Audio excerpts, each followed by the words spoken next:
एक बात आजकल मैं सरेआम कहने लगा हूँ। एक बात आजकल मैं सरेआम कहने लगा हूँ।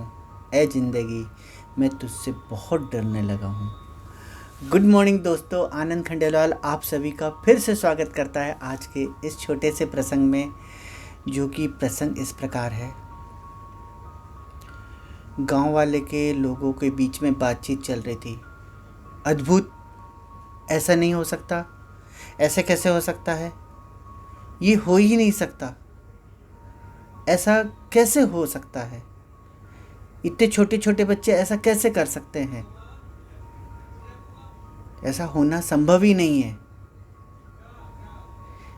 ऐसी ऐसी बातें आपस में गुफ्तगू हो रही थी, आपस में कहा जा रहा था उन छोटे छोटे दो बच्चों के बारे में, जो कि अभी अभी खेत से कटे पटे हालत में अभी आए हुए थे। उनके शरीर में थोड़े बहुत चोट के निशान थे।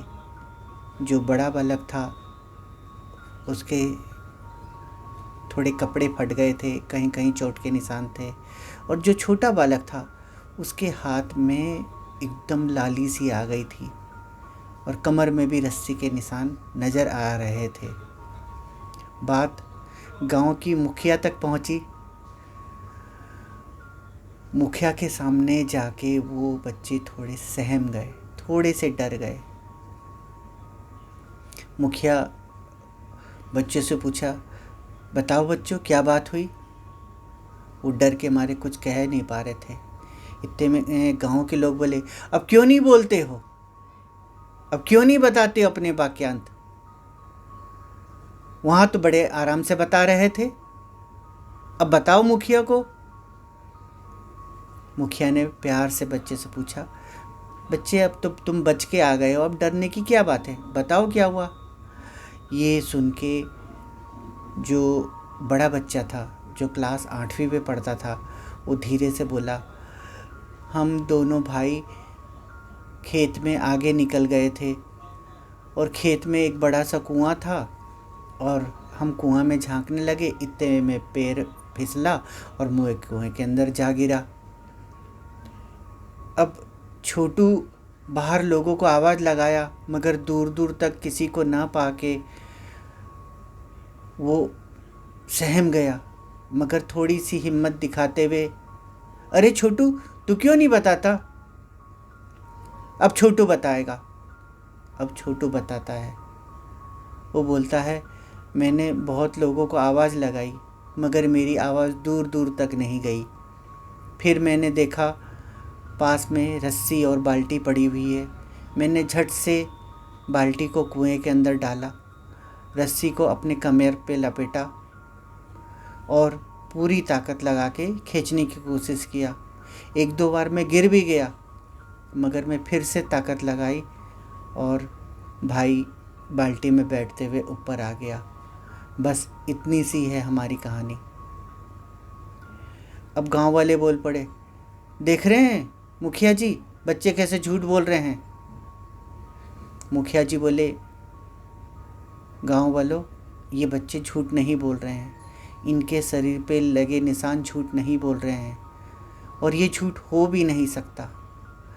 आपको लग रहा है ना, इतने छोटे बच्चे ऐसा काम कैसे कर सकता है, वो इतने बड़े बच्चे को कुएं से कैसे निकाल सकता है।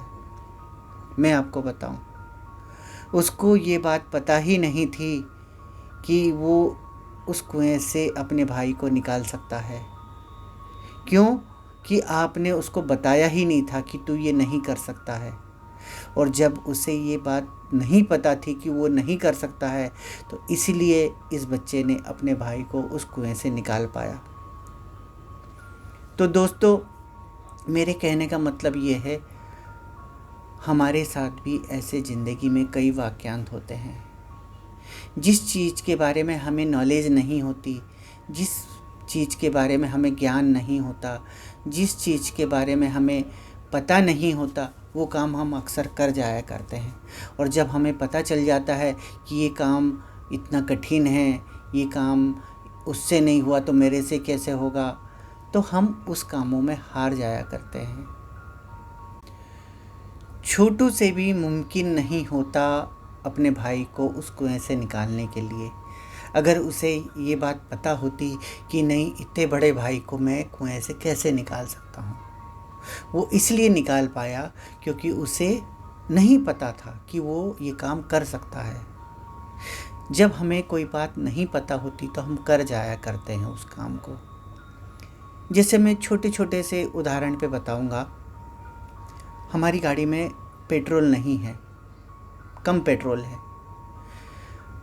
तो अगर हमें पता नहीं है, हम बिंदास हंसी खुशी जा रहे होते हैं, और जैसे ही हमें पता चल जाए कि गाड़ी में पेट्रोल नहीं है, हमारा सारा ध्यान पेट्रोल पंप ढूंढने में लग जाता है।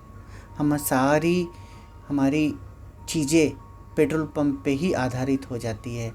हम सब खुशी, रास्ते का मज़ा सब भूल जाते हैं।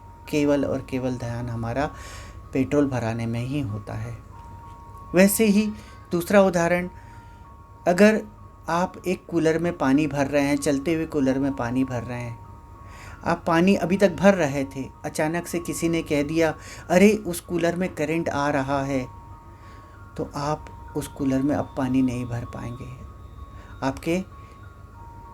आपको एक पता चल गया कि उस कूलर में करंट आ रहा है। अब अगर कूलर बंद भी हो जाए ना, हम प्लग निकाल भी दें, आप एक बार धीरे से छू के देखेंगे करंट तो नहीं आ रहा है, उसके बाद आप पानी भरेंगे। जैसे कि एक उदाहरण और बता रहा हूँ कि आप कार चलाना जानते हैं और आप कोई नए आदमी को अपनी कार दे देते हैं, तो आपसे साइड में बैठ के आराम से बैठा नहीं जाता है, क्योंकि आप वो ब्रेक लगाए नहीं लगाए, आपका पैर ज़रूर ब्रेक लगाते रहता है। आप उसको गाइड करते हैं, ऐसे मोड़ वैसे मोड़, जबकि उसे भी कार चलाना आता है, मगर हमें ऐसा लगता है कि हमें ज़्यादा आता है।